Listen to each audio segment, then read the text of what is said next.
Les amis, bonjour à tous. Nous allons vous présenter avec Rekoba un petit débrief tactique sur le match Leverkusen-Paris Saint-Germain. On va vous expliquer un petit peu, image après image, avec des analyses du pointu, les deux pénaltys que nous avons concédés face à Leverkusen. Qui est-ce qui a fait des erreurs? Est-ce que Chevalier aurait dû sortir? Et ensuite, on analysera deux buts marqués par le PSG qui viennent d'actions construites et qui peuvent être assez pertinents en termes de construction. Comment vas-tu, Reko? Impeccable, mais c'est intéressant, ouais, parce que en vrai, revoir les images, revoir le résumé, ça te change un petit peu la vision que tu pouvais avoir à chaud sur l'action qui va très très vite et tout. Donc je pense qu'il y en a qui peuvent potentiellement changer d'avis. Et même en commentaire, les débats peuvent être intéressants. Donc n'hésitez pas à donner votre avis. Exactement.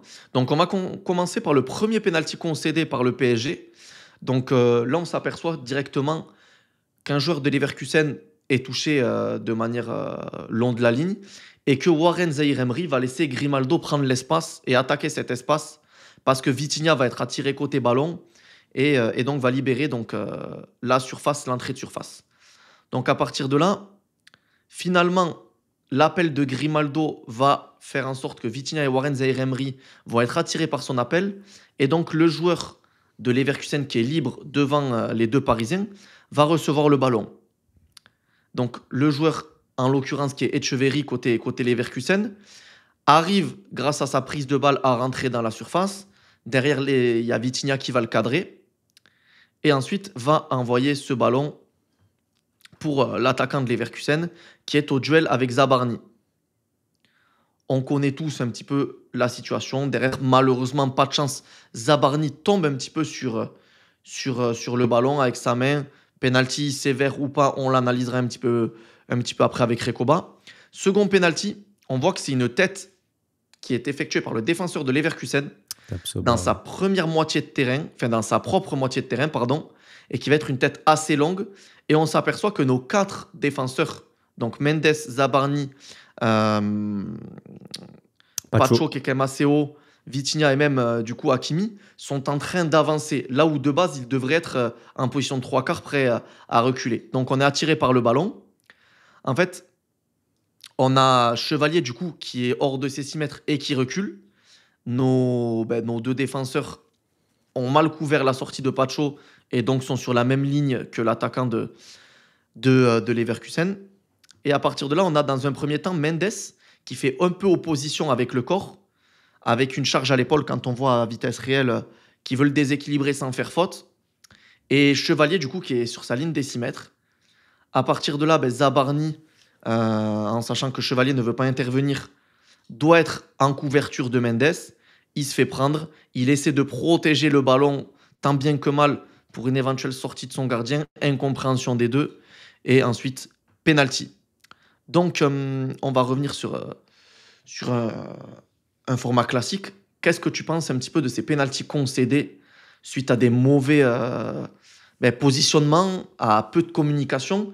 Et je pense aussi, comme on l'avait évoqué pendant le podcast, à quelques repères qui ne sont pas encore coordonnés par rapport à Chevalier, Zabarni et ses compères. Le premier penalty, c'est une succession d'erreurs en réalité. Les premières, c'est Vitinha et Warren qui sont aspirés par l'appel de Grimaldo. Au final, il y en a un qui doit être plus proche de celui qui décroche, qui est Alex Garcia, je crois. Mais il y en a un qui doit rester un petit peu plus proche. Et après, le truc, c'est aussi une succession de pas de chance. Parce que tu as Mayulu qui revient, qui récupère le ballon, qui met le pied dessus. Malheureusement, elle va sur Pacho, elle rebondit sur Pacho puisque ça arrive très vite et il n'a pas le temps de contrôler. Ce ballon-là rebondit aussi sur un autre joueur qui finalement arrive sur l'attaquant. Enfin, c'est un billard pas possible. Et au final, le ballon arrive parfaitement dans la profondeur pour Kofan. Le truc, c'est que Zabarni, il est en avance. Il est trois quarts, il est mieux positionné que l'attaquant et il est en avance dessus. Le problème, c'est qu'il y a un peu la panique. Finalement, il perd déjà son duel avant même de l'avoir disputé. Il est déjà en train de tomber, il tient pas sur ses appuis. Et le truc, c'est que Zabarni, on l'a quand même recruté pour ça, pour gagner ce genre de duel. Il est plus puissant, il est quand même assez rapide. C'est pas un joueur qui est lent, c'est pas un mec comme Skriniar, tu vois. Et là, il se fait complètement avoir par Kofan. Mauvaise lecture, je pense, du ballon. Après, ça peut se comprendre parce que ça va très vite. C'est un billard, il est sur ses appuis, machin. Ça peut se comprendre. Et derrière, il fait une faute de main un petit peu bête parce que l'attaquant devait encore aller marquer, devait aller frapper. D'ailleurs, derrière, ils vont frapper, Chevalier va la contrer. Donc pour moi, tu tombes au pire, mais il ne faut pas mettre ta main. Là, pour moi, c'est un mauvais Après, réflexe. moi, je pense que c'est même pas un réflexe. C'est quand il tombe, c'est sa main d'appui parce qu'il tombe sur ce côté-là et il ne peut pas se retenir avec la main opposée. Donc, à partir de là, moi, je trouve que c'est le coup à pas de chance. Même si au départ, il doit être beaucoup plus solide sur ses appuis et même il doit prendre aucun risque. Dès le départ, le ballon, il doit le jeter.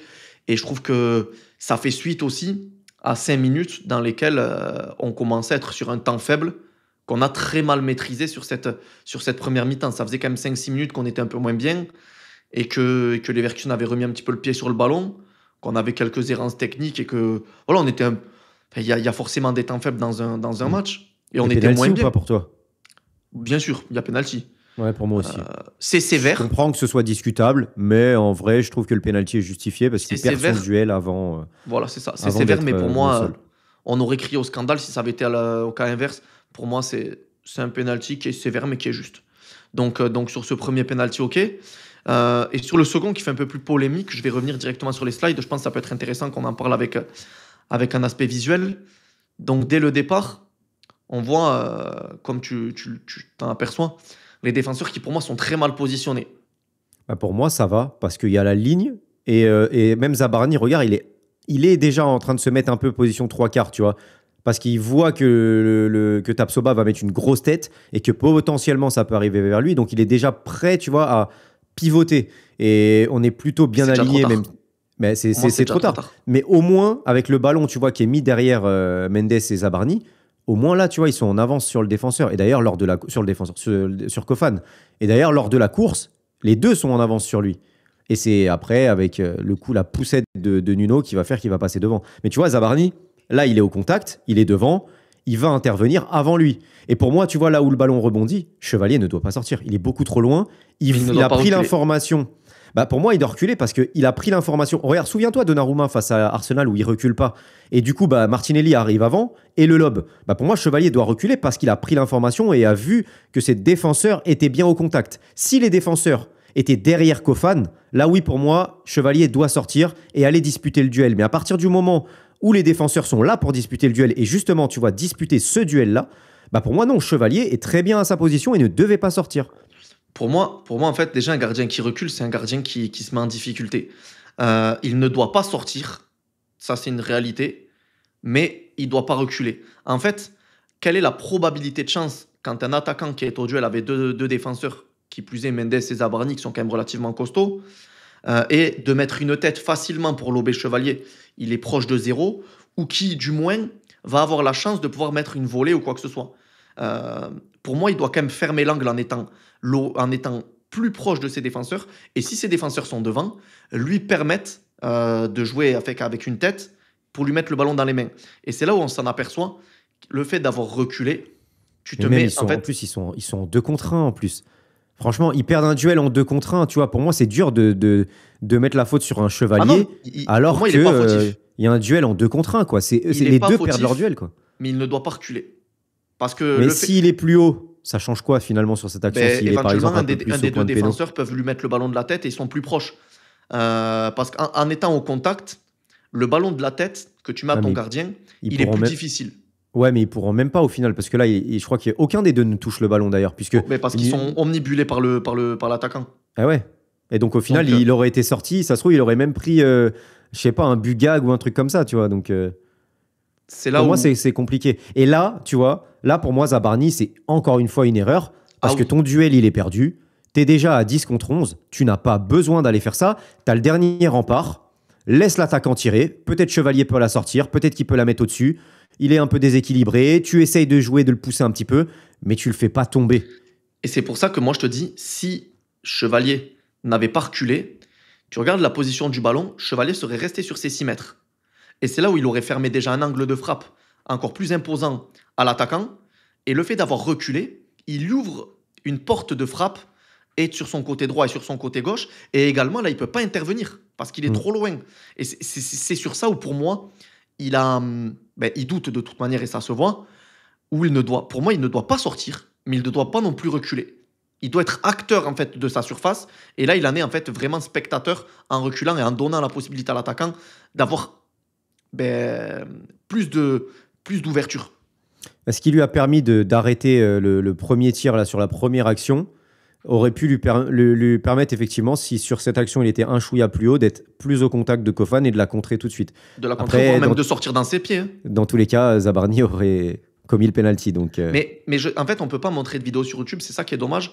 Mais avant qu'il fasse la faute, Zabarni, je sais pas, tu vois, il essaie de passer son bras avant de faire faute et il regarde Chevalier. Il jette un coup d'œil pour essayer de protéger le ballon de manière à ce que ton gardien intervienne et prenne le ballon. Exactement. Ouais, exactement. Mais le problème, c'est que ça, c'est le signe du désespoir de je devais gagner mon duel, j'ai perdu mon duel. Ah, bien vas-y, sûr. Tiens, j'essaye de rattraper le truc, vas-y. Mais non, en fait, tu devais gagner ton duel, mon gars. Tu vois. Donc, en fait, Chevalier n'est pas fautif, mais il aurait pu mieux faire. J'entends, ouais. On va basculer sur le premier but du PSG, où on voit très clairement en fait, cette combinaison faite par c'est Mendes et ça doit être Hakimi, ça, non? Ouais, ça m'a l'air d'être Hakimi aussi.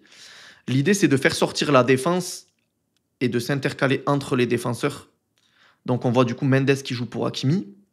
Les défenseurs, en fait, très régulièrement, sont omnibulés par le joueur qui va recevoir le ballon et donc vont sortir un petit peu et délaisser le second poteau sur ses corners joués à deux. C'est ce qui se passe. On s'aperçoit en fait qu'il y a une prise d'information et que c'est du 2 pour 2 au second poteau. À partir de là, il y a un repositionnement de nos joueurs qui étaient sur corner de manière à pouvoir refaire une course et arriver lancé dans le dos des défenseurs de bavarois. Et à partir de là, Hakimi remet le ballon à l'une à Mendes et qui va chercher du coup la zone au second poteau qui a été qui n'a plus de densité, on va dire, de joueurs dans cette zone parce qu'il envoie un ballon magnifique. C'est du 3 contre 3, je crois, quasiment. Ouais, et de là, Pacho, les corners à deux, c'est vraiment quelque chose qu'on pestait au début, qu'on ne comprenait pas trop. Force est de constater quand même qu'ils ont beaucoup travaillé là-dessus parce qu'on a une panoplie différente de corners à deux et qui fonctionne depuis le début de la saison. On l'a vu l'année dernière aussi, mais depuis le début de la saison, je crois que c'est le 5e but. Ouais, j'allais dire 3-4, bah tu vois, franchement, on en a marqué beaucoup et c'est très bien parce que c'est une vraie arme. Là, surtout face à Leverkusen où dans l'avant-match que j'avais fait, je mettais justement en exergue que c'était une équipe qui est assez naïve, qui laisse beaucoup d'espace, qui a du mal à se replacer, qui met peu d'intensité dans les duels, dans les seconds ballons. Et là, totalement, en fait, ils sont obnubilés par le ballon, ils regardent pas trop, ils sont mal positionnés. Et derrière, ils prennent... Après, c'est tellement bien joué aussi. Le centre de Mendes, il est téléguidé, la zone, elle est parfaite. Donc, il y a aussi le talent du PSG qui fait la différence. Mais là-dessus, il y a clairement des clés à utiliser, et notamment face à des équipes comme ça. Et en plus, c'est le premier but de Pacho dans sa carrière. Dans sa carrière, ouais, c'est fou. Non pas au PSG, mais dans sa carrière. Donc, on a senti aussi un joueur qui était très content de marquer. On va basculer du coup sur le but qu'on marque à l'entame de cette seconde mi-temps, après avoir clôturé le match sur le double carton rouge.